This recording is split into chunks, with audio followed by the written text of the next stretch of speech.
ठीक। तो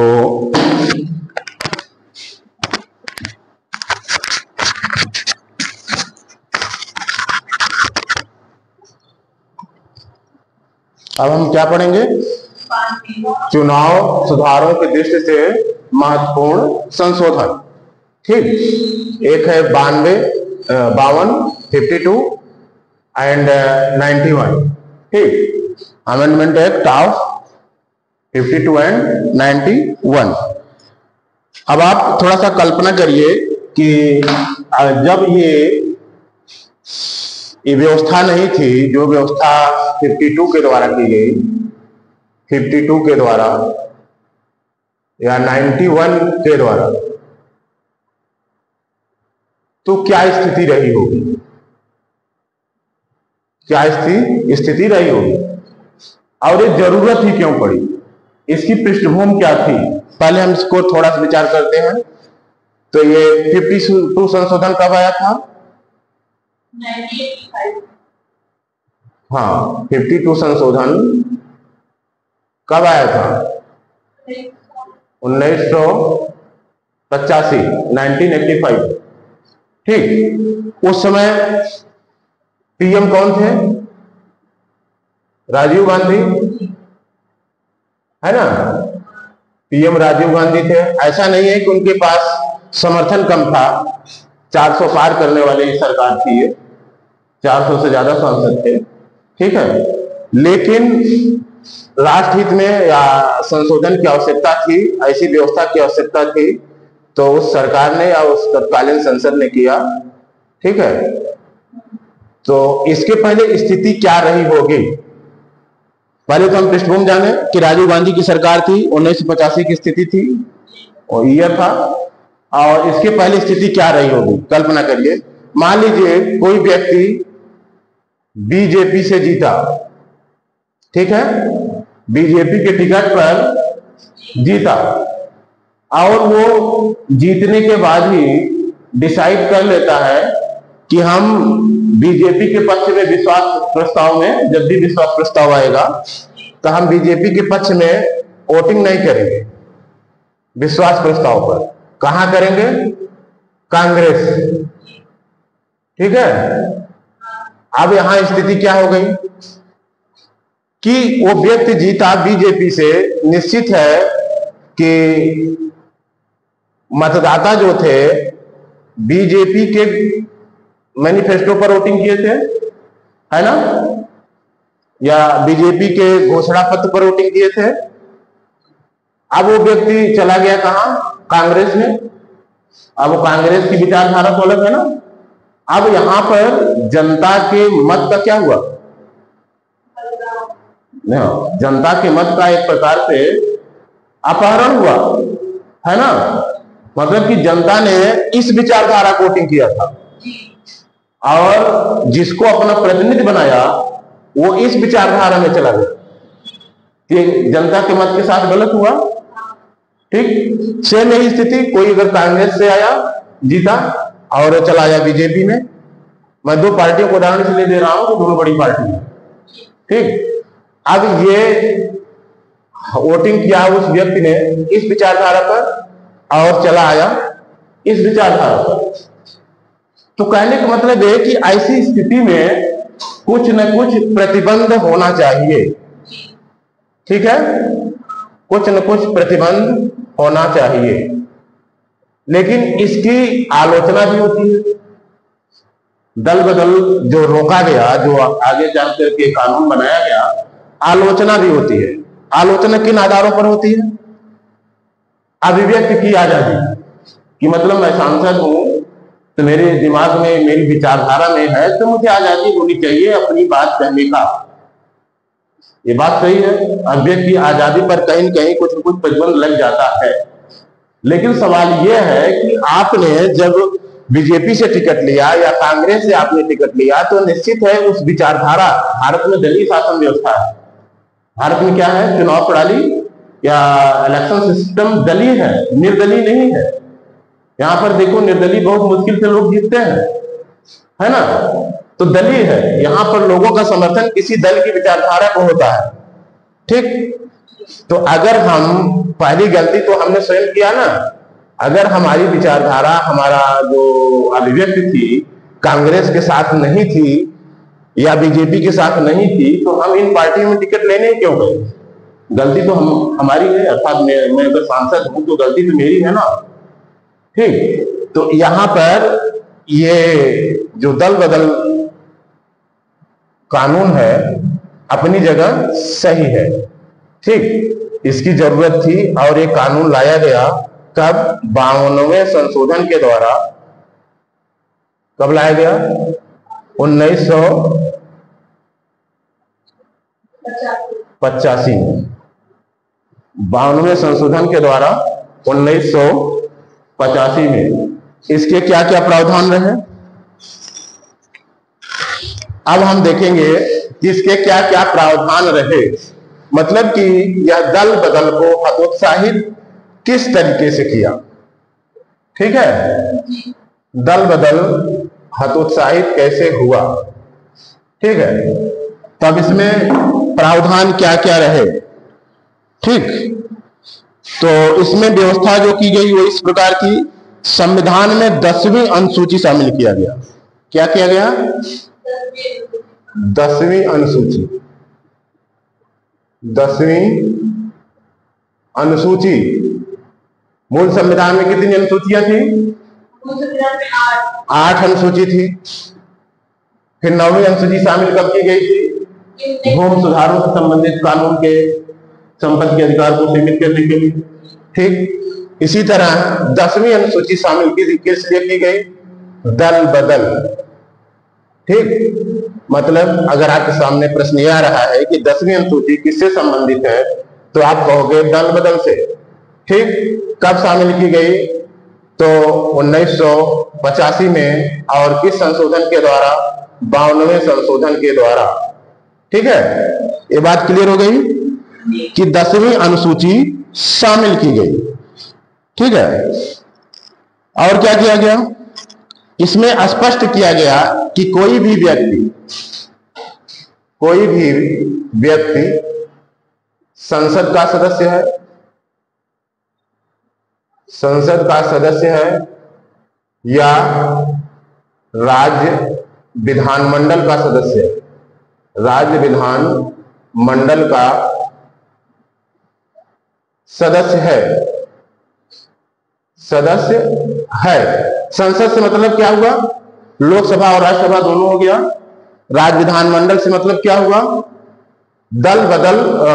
राज्य विधानमंडल से मतलब हो गया कि विधानसभा और विधान परिषद, ये दोनों हो गया। ठीक है, यहां कंफ्यूजन नहीं होना चाहिए। तो कहने का मतलब है कि ये जो हम आगे बोलने जा रहे हैं ये दोनों के लिए है। संसद मतलब दोनों सदनों के लिए, राज्य विधानमंडल मतलब दोनों सदनों के लिए, जहां पर 2 सदन हैं, दोनों के लिए आगे ये लागू होगा। तो मतलब कोई भी व्यक्ति संसद सदस्य है या राज्य विधानमंडल सदस्य है, तो वो इन स्थितियों में, मतलब आगे बताई जाने वाली स्थितियों में सदस्य नहीं रहेगा या निर्धारित रहेगा, वो निर्धारित घोषित कर दिया जाएगा। वो स्थितियां क्या होंगी? ठीक है, किन स्थितियों में उसकी सदस्यता समाप्त होगी। पहले ये भी जान जाइए, सबसे महत्वपूर्ण बात है कि इस बारे में जो भी निर्णय होगा कौन करेगा? निर्णय कौन करेगा? सारे निर्णय सदन अध्यक्ष करेगा। सदन अध्यक्ष, इसीलिए लोकसभा अध्यक्ष या राज्यसभा अध्यक्ष या विधानसभा अध्यक्ष का महत्व और बढ़ जाता है। ठीक है, मतलब कि इनकी सदस्यता से संबंधित जो भी विवाद होंगे उनका निर्णय लोकसभा अध्यक्ष करेगा लोकसभा में, और इनका न्यायिक पुनर्विलोकन भी नहीं होगा। ठीक है, न्यायिक पुनर्विलोकन नहीं होगा। ठीक, न्यायिक पुनर्विलोकन नहीं होगा। ठीक है, ये बात आप ध्यान रखिए कि इस जो दल बदल से संबंधित जो मामले होंगे उनका निर्णय कौन करेगा? सदन अध्यक्ष, सभापति या लोकसभा अध्यक्ष। ठीक है, न्यायिक पुनर्विलोकन नहीं होगा। अब वो कब, किन स्थितियों में सदस्य नहीं रहेंगे? प्रश्न उठ रहा है किन स्थितियों में वह सदस्य नहीं रहेगा? यदि वह स्वेच्छा से अपने दल की सदस्यता त्याग दे। क्या करेगा? स्वेच्छा से अपने दल की सदस्यता त्याग दे।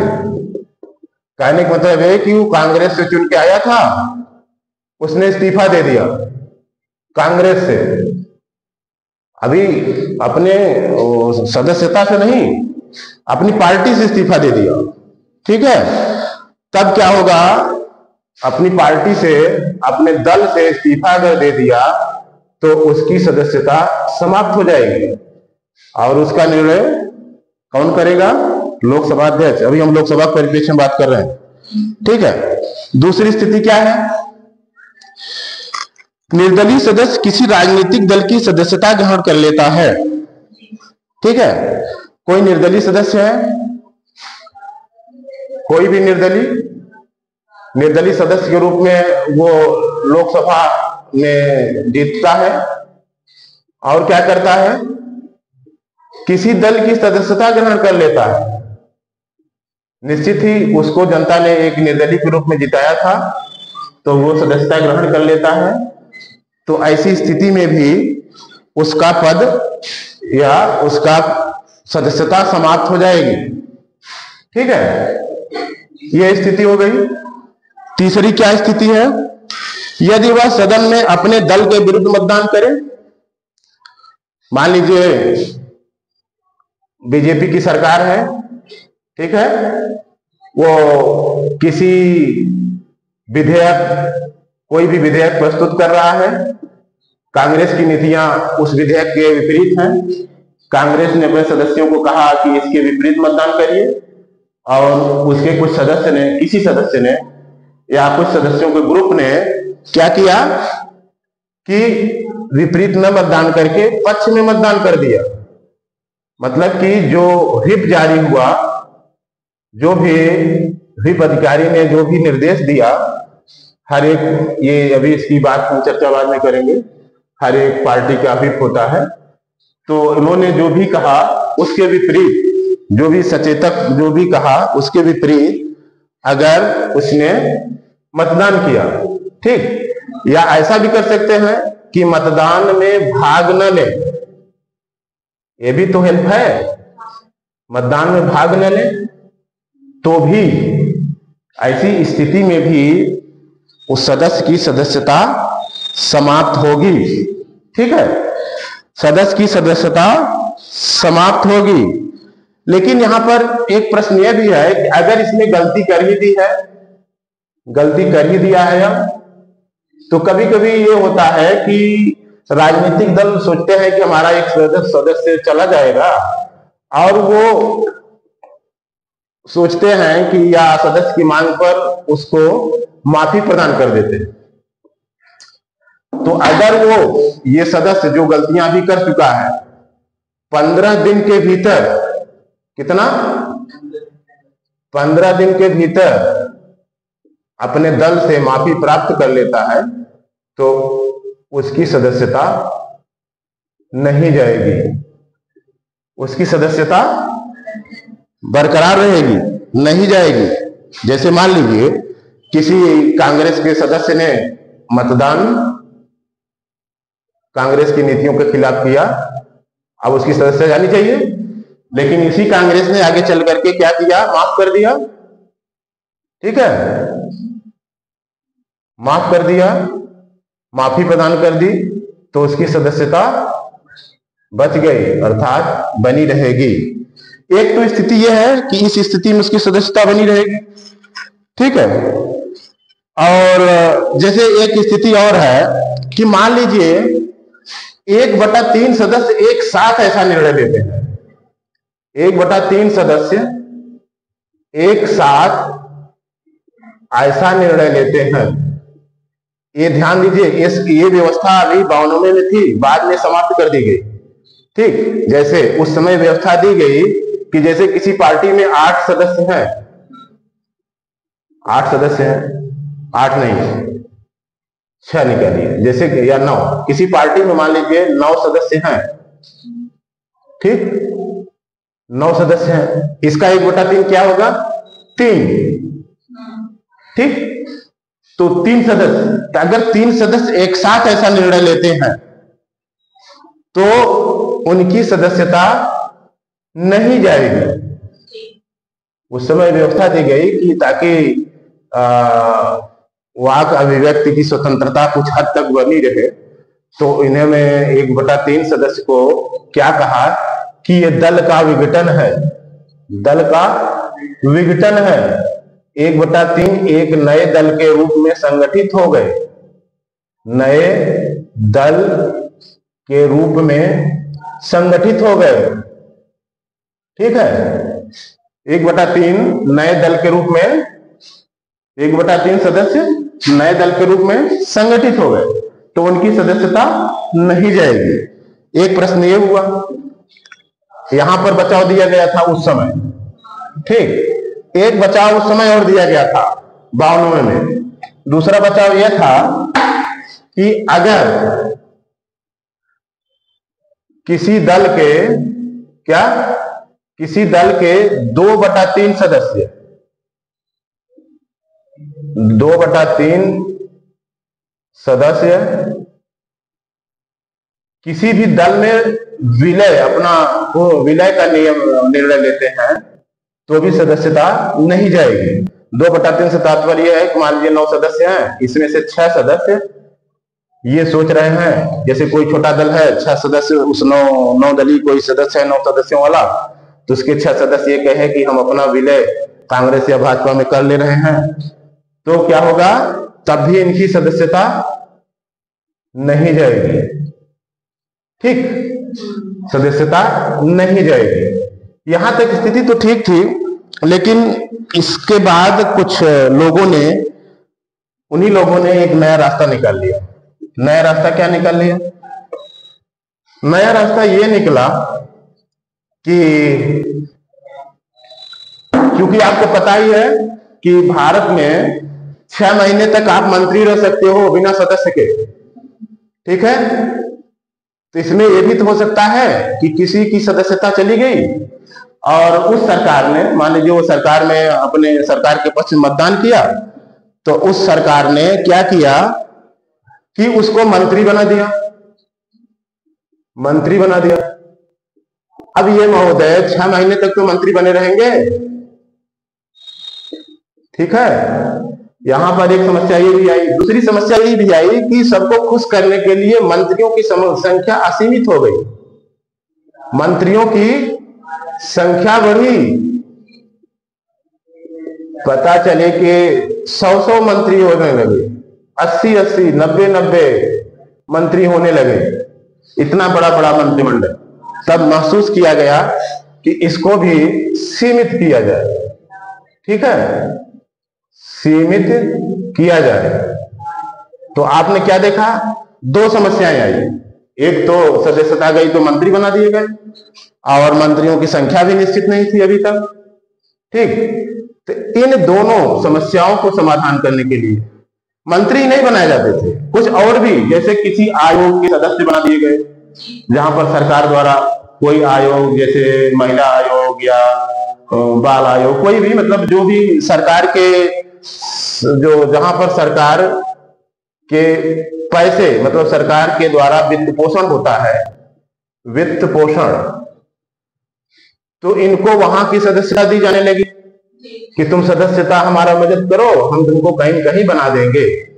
तो इन सभी बातों को हतोत्साहित करने के लिए पुनः संशोधन किया गया, जो 2000 का पुनः संशोधन आया 2003 में, 2003 में पुनः संशोधन आया।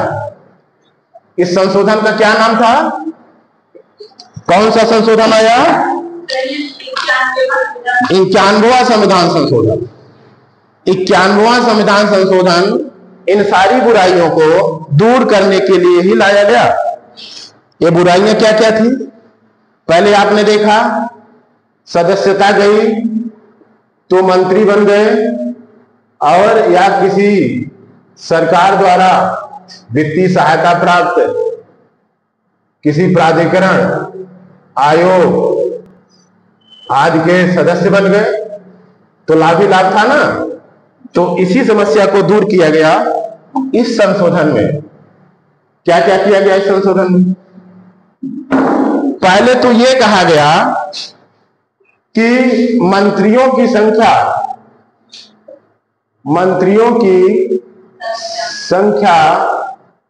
निम्न सदन के सदस्यों के 15% से अधिक नहीं होगा। मतलब क्या हुआ? 15% से अधिक नहीं होगा, और इसमें प्रधानमंत्री की संख्या का भी गणना होगा। ठीक है, अनुच्छेद 75(1) का, ठीक है, अनुच्छेद 75(1) का ये इसी में व्यवस्था दी गई कि 15% से अधिक नहीं होगा, इसमें प्रधानमंत्री शामिल होंगे। मतलब सीधी सी बात है कि 543 सांसद अगर चुने गए हैं, तिनका 15% ही होना चाहिए। ठीक है, मतलब कितना होंगे? लगभग 15 बच्चे 75 और 7 है ना।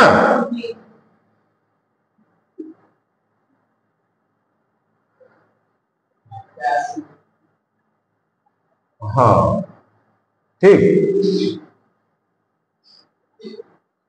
वही 82 के लगभग। ठीक है ना, 82 से कम ही आएंगे, 81 आएगा, क्योंकि हम वो 43 है ना।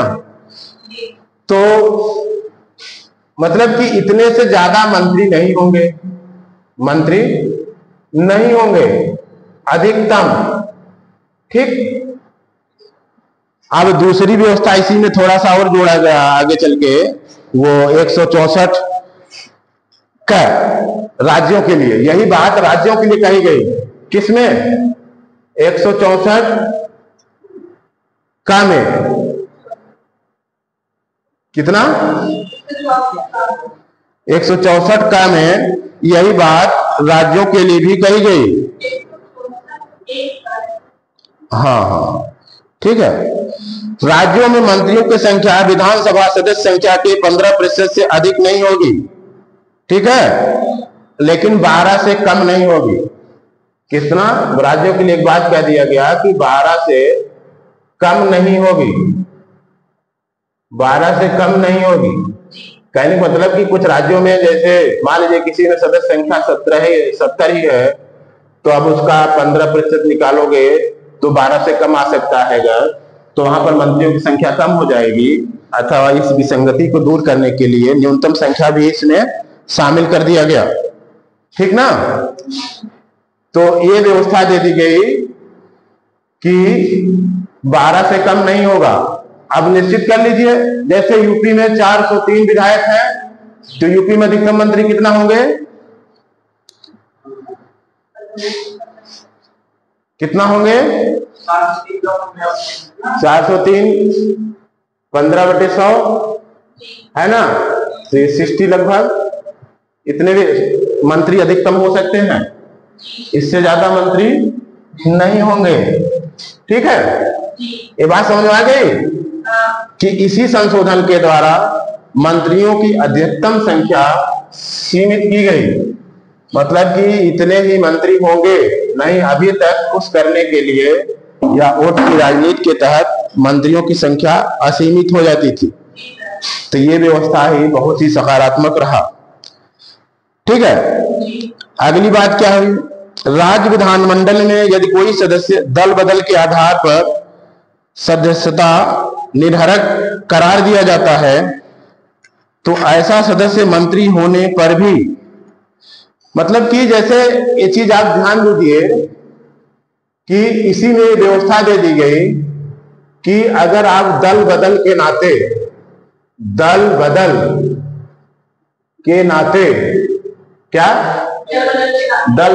नाते अपनी सदस्यता से अयोग्य घोषित किए जाते हो, सदस्यता से अयोग्य घोषित किए जाते हो, तो आप मंत्री भी नहीं बनोगे। ऐसा नहीं कि आप वहां अयोग्य हो गए तो फिर मंत्री बन गए 6 महीने के लिए, फिर बीच में कहीं फिर से जीत लिए। ऐसी व्यवस्था रोक ली गई। साथ ही मतलब कि सरकारी वित्त से लाभ वाले अन्य पद भी, जहां पर जैसे कोई संस्था है, प्राधिकरण है, आयोग है, उसके सदस्य या अध्यक्ष वगैरह कुछ भी, जहां भी सरकारी पैसा लगता है वहां के आप सदस्यता या अध्यक्षता नहीं ग्रहण कर सकते। वहां पर भी सदस्य किसी लाभ, किसी सरकारी वित्त से पोषित पद के लिए भी क्या कर दिया गया, अयोग्य घोषित किया गया। ठीक है, ये बात केवल राज्य के लिए ही नहीं, ऐसी व्यवस्था केंद्र मतलब सांसदों के लिए भी बनाई गई, ताकि वो दल बदल करने से हतोत्साहित हो।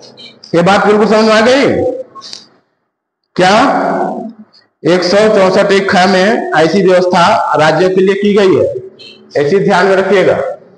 164 एक ख में है ना, राज्यों के लिए ऐसी व्यवस्था की गई है। ठीक, संसद या राज्य विधानमंडल के किसी भी सदन का सदस्य, चाहे वह किसी भी दल से संबंधित हो, यदि वह दल बदल के आधार पर निरर्हक करार दिया जाता है तो ऐसा सदस्य किसी भी लाभ के पद पर या राजनीतिक पद को धारित करने के लिए भी निरर्हक होगा। ऐसे पद कौन कौन से हो सकते हैं, थोड़ा सा उसको भी जान लीजिए। जिनके लिए अयोग्य है, जिनके लिए ये अयोग्य हैं दल बदल करने वाले, वो कौन कौन से पद हो सकते हैं?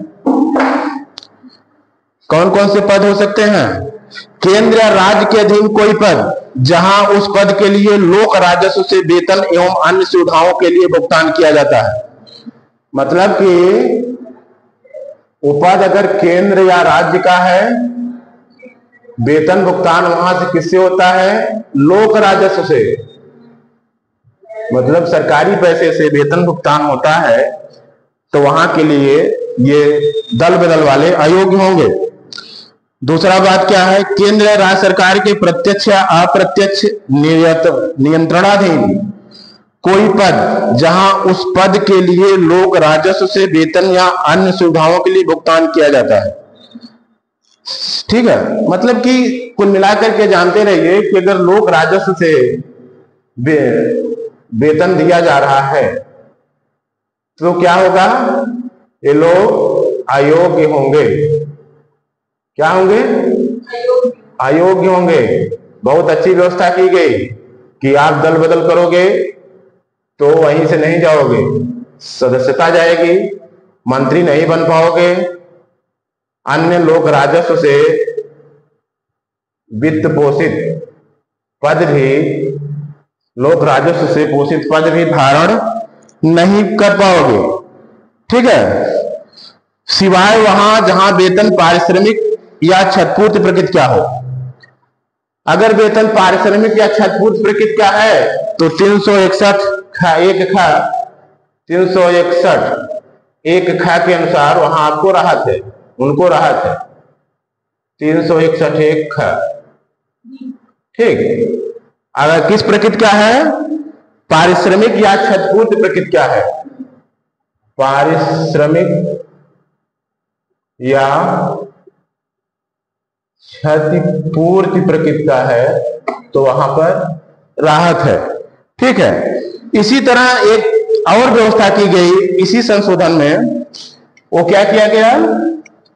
जैसा कि आपने पीछे पढ़ा 52वां में, 52 में आपने क्या पढ़ा था कि अगर 1/3 सदस्य, 92 में आपने पढ़ा था कि 1/3 सदस्य अगर एक साथ टूटते हैं, एक साथ कोई भी उल्लंघन करते हैं, मतलब अपने दल के खिलाफ मतदान करते हैं, विचारों के खिलाफ सदस्यता त्याग देते हैं, जो भी स्थितियां पैदा होती है, अगर उसमें 1/3 सदस्यों का योगदान है तो ये विघटन माना जाएगा दल का, उनकी सदस्यता नहीं जाएगी, ऐसा था ना।